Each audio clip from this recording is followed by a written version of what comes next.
வணக்கம். அமரர் கல்கி அவர்களின் பொன்னியின் செல்வன் 5ஆம் பாகம் தியாக சிகரம். அதில் 40ஆம் அத்தியாயம் நான் கொன்றேன். திருவாலங்காட்டு செப்பேடுகளில் சோழ வம்சாவளியை விவரிக்கும் போது வானுலகை பார்க்கும் ஆசையினால் ஆதித்தன் அஸ்தமனத்தை அடைந்தான். உலகில் கலி என்னும் காரிருள் சூழ்ந்தது என்று கூறப்பட்டிருக்கிறது. வீரபாண்டியன் தலை கொண்ட வீராதி வீரனாகிய சோழ சாம்ராஜ்யத்து பட்டத்து இளவரசன் ஆதித்த கரிகாலன் அகால மரணம் அடைந்தது பற்றித்தான் அவ்வாறு திருவாலங்காட்டு செப்பேட்டில் பொறிக்கப்பட்டிருக்கிறது. ஆதித்த கரிகாலன் மரணமுற்று கிடந்த கடம்பூர் அரண்மனையின் அறையில் அப்போது உண்மையாகவே காரிருள் சூழ்ந்திருந்தது. காளாமுக தோற்றம் கொண்டவனால் கழுத்து நெறிப்பட்டு தரையில் தடால் என்று தள்ளப்பட்ட வல்லவரையனுடைய உள்ளத்திலும் அவ்வாறே சிறிது நேரம் இருள் குடிகொண்டிருந்தது. கொஞ்சம் கொஞ்சமாக அந்த உள்ளத்தில் ஒளி தோன்றிய போது, நினைவு வர தொடங்கிய போது அவன் கண்களும் விழித்தன. ஆனால் அவனை சுற்றிலும் சூழ்ந்திருந்த இருளின் காரணத்தினால் அவனுடைய கண்ணுக்கு எதுவும் கோச்சாரம் ஆகவில்லை. ஆதலின் அவன் எங்கே இருக்கிறான், என்ன நிலைமையில் இருக்கிறான் என்பதும் அவன் உள்ளத்தில் புலப்படவில்லை. மண்டையை வலித்து கொண்டிருந்த உணர்ச்சி முதலில் ஏற்பட்டது. கழுத்து நெறிப்பட்ட இடத்திலும் வலி தோன்றியது. மூச்சு விடுவதற்கு திணற வேண்டியிருந்ததை அறிந்தான். அந்த மண்டை வலி எப்படி வந்தது? இந்த கழுத்து வலி எதனால் ஏற்பட்டது? மூச்சு விடுவதற்கு ஏன் கஷ்டமாக இருக்கிறது? ஆஹா, அந்த காளாமுகன் அவனை தான் கண்டது உண்மையா? அவன் தன் கழுத்தை நெறித்து கொள்ள முயன்றது உண்மையா? எதற்காக கழுத்தை நெறித்தான்? தான் சத்தம் போடுவதை தடுப்பதற்காகவா? தன்னை அப்பால் நகர ஒட்டாமல் தடுப்பதற்காகவா? ஏன் ஏன்? அவனுடைய இரும்பு பிடியை மீறிக்கொண்டு தான் போக விரும்பியது எங்கே? ஆஹா, நினைவு வருகிறது. ஆதித்த கரிகாலரிடம் போவதற்காக. ஐயோ, அவர் கதி என்ன ஆயிற்று? நந்தினி என்ன ஆனாள்? ரவிதாசன் என்ன செய்தான்? தன்னை தடுக்க பார்த்து தரையில் தள்ளிய காளாமுகன் பிறகு என்ன செய்திருப்பான்? தான் இப்போது இருப்பது எங்கே? பாதாள சிறையிலா? சுருங்கப்பாதையிலா? கண் விழிகள் பிதுங்கும்படியாக வந்தியத்தேவன் சுற்றும் முற்றும் உற்று பார்த்தான். ஒன்றுமே தெரியவில்லை. கடவுளே, இப்படியும் ஓர் அந்தகாரம் உண்டா? நான் விழுந்த இடம் நந்தினியின் அந்தப்புற அறையில், யாழ் களஞ்சியத்தின் அருகில் என்பது நினைவு வந்தது. அங்கேயே அவன் கிடக்கிறானா, அல்லது வேறு எங்கேயாவது தூக்கி கொண்டு போய் போட்டுவிட்டிருக்கிறார்களா? இதை எப்படி தெரிந்து கொள்வது? 2 கைகளையும் நீட்டி துழாவி பார்த்தான். ஒரு பொருள் கைக்கு தட்டுப்பட்டது. அது என்ன? கத்தி போலல்லவா இருக்கிறது? ஆம், கத்திதான். திருக்குமுடல் உள்ள கத்தி.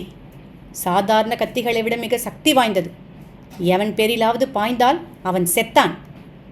இம்மாதிரி விசித்திரமான கத்தியை எங்கேயோ பார்த்தோமே, அது எங்கே? யார் கையில் பார்த்தோம்? ஆம், இடும்பன்காரியின் கையில் அல்லவா பார்த்தோம். அன்று முன்னிரவில் நடந்தவையெல்லாம் ஒவ்வொன்றாக நினைவுக்கு வந்தன. இந்த கத்தி இங்கே எப்படி வந்தது? ஓ, இதன் மடல் ஈரமாயிருக்கிறதே. ஈரம் எப்படி வந்தது?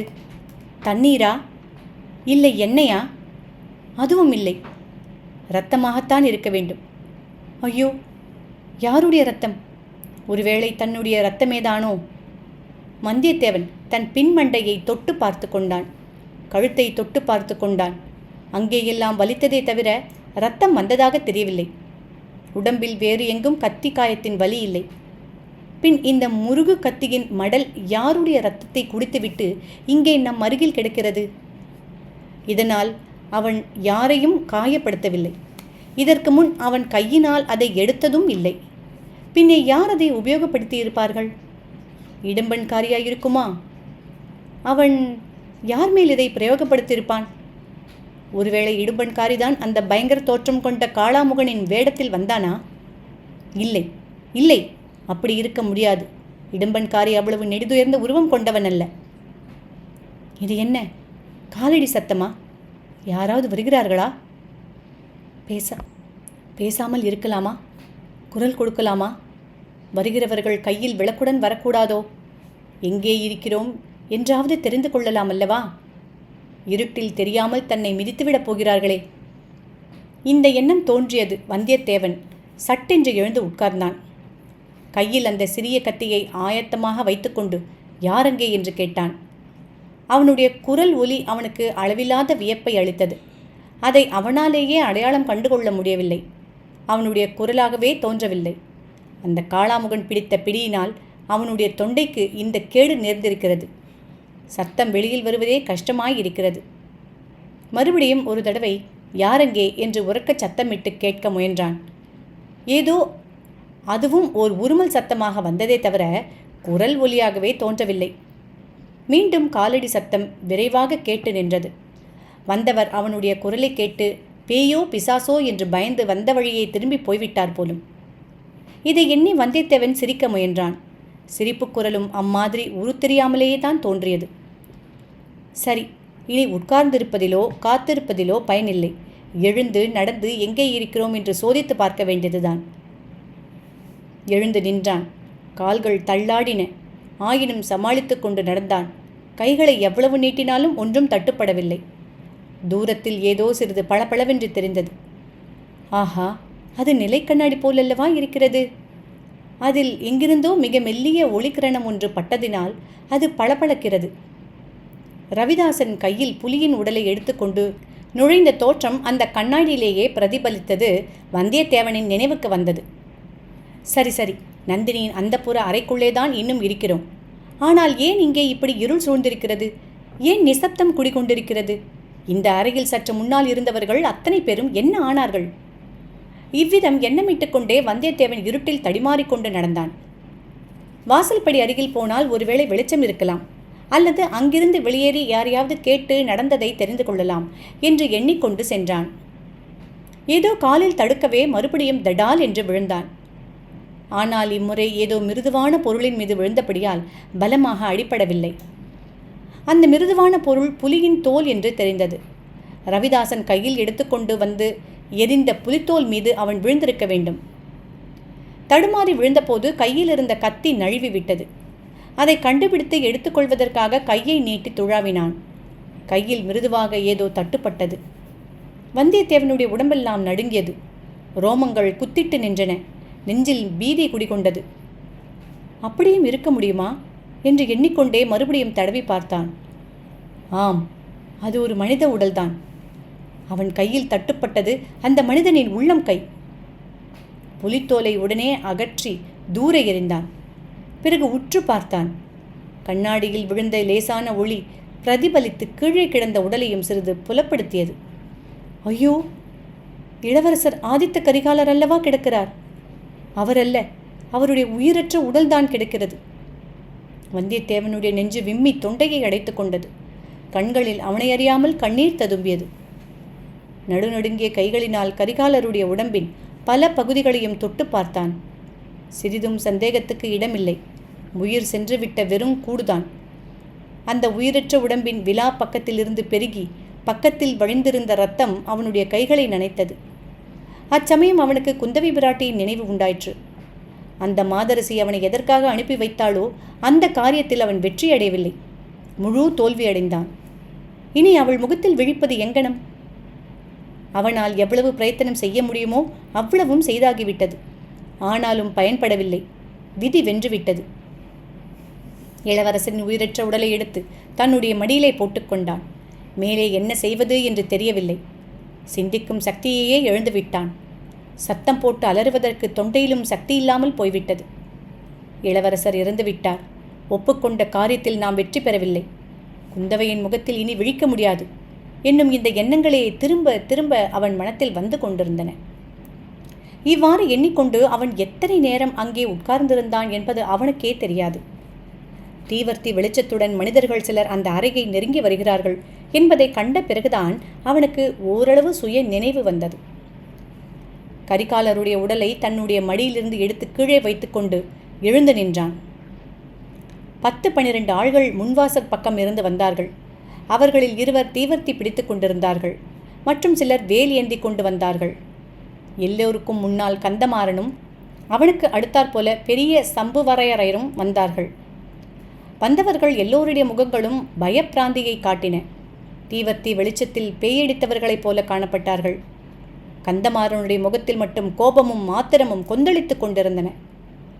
அவன் வந்தியத்தேவனை பார்த்தும், அடே பாதகா, கொலைக்காரா, ஸ்நேக துரோகி, ராஜ துரோகி, நீ தப்பித்து கொண்டு ஓடவில்லையா போய்விட்டாய் என்றல்லவா நினைத்தேன் என்று கர்ஜனை செய்தான். பின்னர் பெரிய சம்புவரையரை நோக்கி, தந்தையே, அதோ பாருங்கள் கொலைக்காரனை, சிநேகிதன் போல் நடித்து பாதகம் செய்த பழிகாரனை பாருங்கள். நம்முடைய வம்சத்துக்கு அழியாத களங்கத்தை உண்டு பண்ணிய சண்டாளனை பாருங்கள்.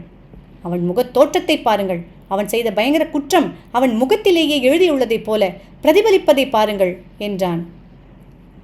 சம்புவரையர் அதற்கெல்லாம் மறுமொழி ஒன்றும் சொல்லாமல் கீழே கிடந்த ஆதித்த கரிகாலனுடைய உடலை அணுகினார். அவன் தலைமாட்டில் உட்கார்ந்து சிறிது நேரம் உற்று பார்த்து கொண்டிருந்து விட்டு, ஐயோ விதியே, இது என் வீட்டிலா நேர வேண்டும்?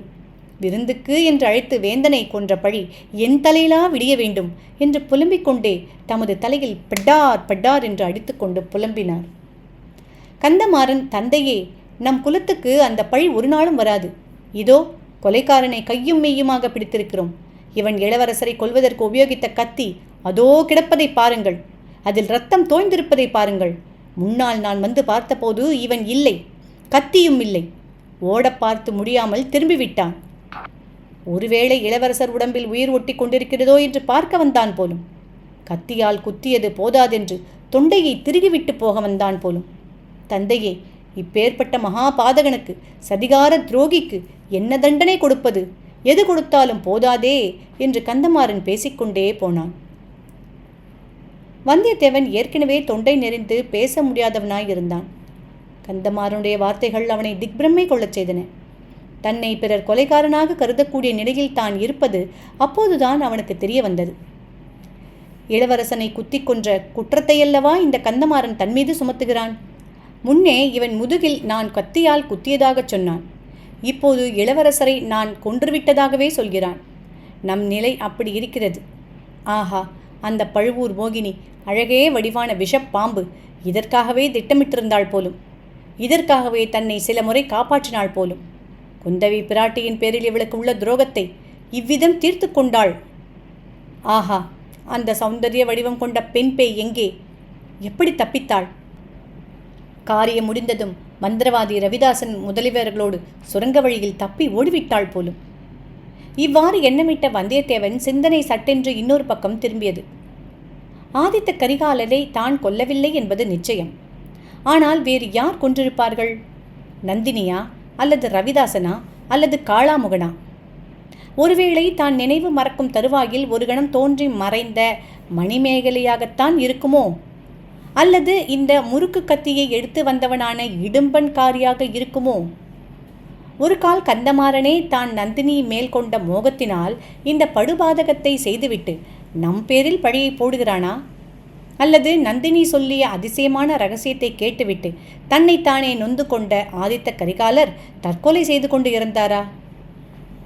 கந்தமாறன் தன் பக்கத்தில் நின்ற ஆட்களை பார்த்து, தடியர்களே, ஏன் சும்மா நிற்கிறீர்கள்? இந்த கொலைகாரனை பிடித்து கட்டுங்கள் என்று கத்தியதும் தான் வந்தியத்தேவனுக்கு தனது இக்கட்டான நிலைமை மறுபடியும் ஞாபகத்துக்கு வந்தது. கந்தமாறனை அவன் இரக்கமும் துயரமும் ததும்பிய கண்களினால் பார்த்தான். ஒரு பெருமுயற்சி செய்து தொண்டையில் ஜீவனை தருவித்துக் கொண்டு, கந்தமாறா, இது என்ன? நான் இத்தகைய கொடும் செயலை செய்திருப்பேன் என்று நீ நம்புகிறாயா? எதற்காக நான் செய்ய வேண்டும்? எனக்கு என்ன லாபம் இதனால்? நண்பா என்பதற்குள் கந்தமாறன், சீச்சி, நான் உன் நண்பன் அல்ல. அவ்விதம் கூறிய உன் நாவை அறுக்க வேண்டும். உனக்கு என்ன லாபம் என்றா கேட்கிறாய்? ஏன் லாபம் இல்லை? நந்தினியின் கடைக்கண் கடாட்சத்தை பெறலாம் என்ற ஆசைதான். அடே, அந்த பழுவூர் மோகினி இப்போது எங்கே என்றான். கந்தமாறன், உண்மையில் எனக்கு தெரியாது. நான் இங்கே நினைவிழந்து கிடந்தேன். நீங்கள் வருவதற்கு சற்று முன்புதான் நினைவு பெற்றேன். நந்தினி என்ன ஆனாள் என்று எனக்கு தெரியாது. ஒருவேளை சுரங்கப்பாதை வழியாக வெளியேறி இருக்கலாம். வேட்டை மண்டபத்தில் அவளுடைய ஆட்கள், வீரபாண்டியனுடைய ஆபத்துதவிகள் 4 பேர் காத்திருக்கிறார்கள். அவர்களுடன் நந்தினி போயிருக்கலாம். கந்தமாறன், ஓஹோ, உன்னையும் ஏமாற்றிவிட்டு போய்விட்டாளாக்கம். ஆனால் உனக்கு ஒன்றும் தெரியாது என்று சாதிக்க வேண்டாம். அதை யார் நம்புவார்கள்? நீ அவளுடைய மோகவலையில் விழுந்திருந்தாய். காலாலிட்ட காரியத்தை தலையினாலேயே முடிப்பதற்கு தயாராக இருந்தாய் என்பது எனக்கு தெரியாதா? ஆதித்த கரிகாலரே சொல்லியிருக்கிறார். நந்தினியும் அவரிடத்தில் உன்னை பற்றிய உண்மையை சொல்லியிருக்கிறாள். அவள் தூண்டியோ அவளுக்கு திருப்தி தரும் என்று நினைத்தோ நீ இந்த கொலை பாதகத்தை செய்துவிட்டாய். உன்னுடைய முகத்தில் விழித்தாலும் பாவம் என்றான். கந்தமாறா, சத்தியமாகச் சொல்கிறேன், நான் இளவரசரை கொல்லவில்லை. அவர் உயிரை காப்பாற்றும் பொறுப்பை பழையாறை இளைய பிராட்டியிடம் நான் ஏற்றுக்கொண்டு வந்தேன். இவ்விதம் சொல்லித்தான் இளவரசரை ஏமாற்றினாய். பிறகு வஞ்சகம் செய்து குத்தி கொன்றாய். இல்லாவிட்டால் இந்த அறைக்குள் எப்படி வந்து சேர்ந்தாய்? எதற்காக வந்தாய்? கந்தமாறா, இளவரசருக்கு ஆபத்து வரப்போவதை அறிந்து அவரை பாதுகாக்க வந்தேன். அந்த முயற்சியில் தோற்றுப்போனேன். ஆனால் அது என் குற்றம் இல்லை. உன் தங்கை மணிமேகலையை வேணுமானால் கேட்டுப்பார். அவள்தான் என்னை... சீ, என் தங்கை பற்றி பேசாதே. அவள் பெயரையே சொல்லாதே. ஜாக்கிரதை, இனி அவள் பேச்சை எடுத்தால் தெரியுமா? உன் கழுத்தை பிடித்து நெரித்து இப்பொழுதே கொன்று விடுவேன். இவ்விதம் கூறிவிட்டு கந்தமாறன் வந்தியத்தேவன் மீது பாய்ந்து அவன் மார்பையும் தோள்களையும் சேர்த்து பிணைத்திருந்த கயிறுகளை பிடித்து ஒரு குலுக்கு குலுக்கினான். பின்னர் கீழே ஆதித்த கரிகாலன் உடலுக்கருகில் உட்கார்ந்து வேதனையில் ஆழ்ந்திருந்த சம்புவரையரை பார்த்து, தந்தையே, இவனை என்ன செய்கிறது என்று சொல்லுங்கள். நம் குலத்துக்கு அழியா அபகீர்த்தியை உண்டு பண்ணிய இந்த கொலை பாதகனை என்ன செய்கிறது என்று சொல்லுங்கள். தாங்கள் அனுமதி கொடுத்தால் இவனை இந்த நிமிடமே கண்ட துண்டமாக்கி போடுகிறேன். தந்தையே, சொல்லுங்கள் என்று கத்தினான். கரிகாலனுடைய உடலை தடவி பார்த்து கொண்டு பிரம்மை பிடித்தவர் போல உட்கார்ந்திருந்த சம்புவரையர் கந்தமாறனுடைய கூச்சலை கேட்டு அண்ணாந்து பார்த்தார். அவருடைய பார்வை கந்தமாறனுக்கு அப்பால் சென்றது. அந்த அறையிலேயே கட்டில் திரைச்சீலை அசைந்ததை கண்டார். மறுகணம் அத்திரைச்சிலையை விலக்கிக் கொண்டு ஒரு உருவம் வெளிப்படுவதை பார்த்தார். கண்களில் நீர் ததும்பியிருந்த காரணத்தினால் திரைச்சீலையிலிருந்து வெளிப்பட்டு வந்தது யார் என்பதை அவர் உடனே தெரிந்து கொள்ளவில்லை. இன்னும் சிறிது அருகில் அந்த உருவம் வந்ததை கண்டதும் அவள் தனது செல்வக்குமாரி மணிமேகலை என்பதை அறிந்து கொண்டார். அதனால் அவருக்கு ஏற்பட்ட வியப்பும் அருவருப்பும் வேதனையுடன் கலந்து முகத்தில் தோன்றின. மணிமேகலை, நீ எப்படி இங்கே வந்தாய் என்று அவர் கேட்ட வார்த்தைகள் கந்தமாறனையும் திரும்பி பார்க்கும்படி செய்தன. அப்பா, நான் இங்கேயேதான் இருந்தேன். அவரை ஒன்றும் செய்ய வேண்டாம் என்று அண்ணனுக்கு சொல்லுங்கள். அவர் பேரில் குற்றம் ஒன்றுமில்லை என்றாள். கந்தமாறன், அப்பா, பார்த்தீர்களா? இந்த பாதகன் எப்படி என் தங்கையின் மனத்தை கெடுத்திருக்கிறான் பார்த்தீர்களா? இவன் பேரில் குற்றம் ஒன்றும் இல்லையாமே என்று சீறிக்கொண்டே சிரித்தான். ஆமண்ணா, நிச்சயமாக இவர் பேரில் குற்றம் ஒன்றுமில்லை என்று மணிமேகலை உறுதியாக கூறினாள். கந்தமாறனை ஒரு பக்கம் ஆத்திரமும் இன்னொரு பக்கம் வெட்கமும் சேர்ந்து பிடுங்கி தின்றன. தங்காய், வாயை மூடிக்கொள். உன்னை யார் இங்கே அழைத்தார்கள்? நீ இங்கே வந்திருக்கவே கூடாது. உன் புத்தி சுவாதீனத்தில் இல்லை. உடனே முன்கட்டுக்கு போ. மற்ற பெண்கள் உள்ள இடத்துக்கு போ என்று கத்தினான் கந்தமாறன். இல்லை அண்ணா, என் புத்தி சுவாதீனத்திலேதான் இருக்கிறது. உன் புத்தி தான் கலங்கி போயிருக்கிறது. இல்லாவிட்டால் இவர் இளவரசரை கொன்றதாக நீ குற்றம் சாட்டியிருக்க மாட்டாய் என்றாள் மணிமேகலை.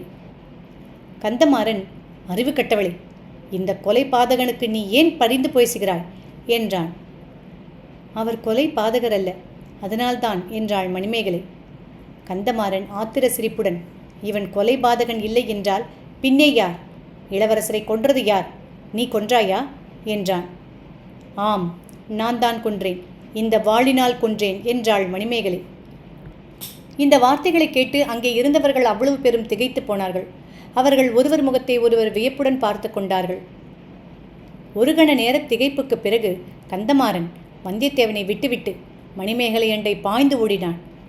அதன் நுனியை உற்று பார்த்தான். அப்பா, இதை கேளுங்கள். இவளால் இந்த வாளை தூக்கவே முடியவில்லை. இவள் இதனால் இளவரசரை கொன்றதாக சொல்கிறாள். இது இளவரசர் உடம்பில் பாய்ந்திருந்தால் திரும்ப இவளால் எடுத்திருக்க முடியுமா? இதன் நுனியில் பாருங்கள், சுத்தமாய் துடைத்தது போலிருக்கிறது. வல்லவரையனை காப்பாற்றுவதற்காக இப்படி சொல்கிறாள். இவன் பேரில் இவளுக்கு ஏன் இவ்வளவு அக்கறை? அவ்வளவு தூரம் இவளுடைய மனதை இந்த பாதகன் கெடுத்து விட்டிருக்கிறான். மாய மந்திரம் போட்டு மயக்கி விட்டிருக்கிறான். அவனுடைய முகத்தை பாருங்கள். அவன் செய்த குற்றம் அவன் முகத்திலேயே எழுதியிருப்பதை பாருங்கள் என்றான். உண்மையிலேயே வந்தியத்தேவன் முகத்தில் வியப்பும் திகைப்பும் வேதனையும் குடிகொண்டிருந்தன. இத்தனை நேரம் மௌனமாயிருந்தவன் இப்போது வாய் திறந்து, கந்தமாறா, நீ சொல்வது உண்மைதான். நான் தான் குற்றவாளி. உன் சகோதரி என்னை காப்பாற்றுவதற்காகவே இப்படி கற்பனை செய்து சொல்கிறாள். இளவரசி, தங்களுக்கு நன்றி. என் உடலிலிருந்து உயிர் பிரிந்த பிறகும் தாங்கள் என்னிடம் வைத்த சகோதர பாசத்தை மறக்க மாட்டேன். ஆனால் தங்கள் தமையன் சொல்வதை இப்போது கேளுங்கள். அந்த புறத்துக்கு போய்விடுங்கள் என்றான். இதை கேட்ட கந்தமாறனுடைய குரோதம் சிகரத்தை அடைந்தது.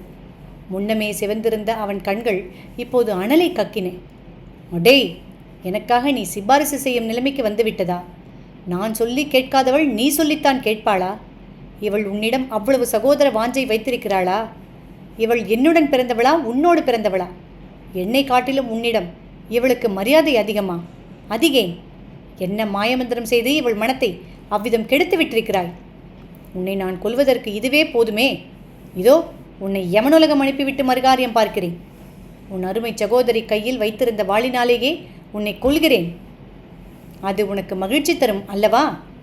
இவ்வாறு கத்திக்கொண்டே கந்தமாறன் வாளை ஓங்கிக் கொண்டு வந்தியத்தேவன் மீது பாய்ந்தான்.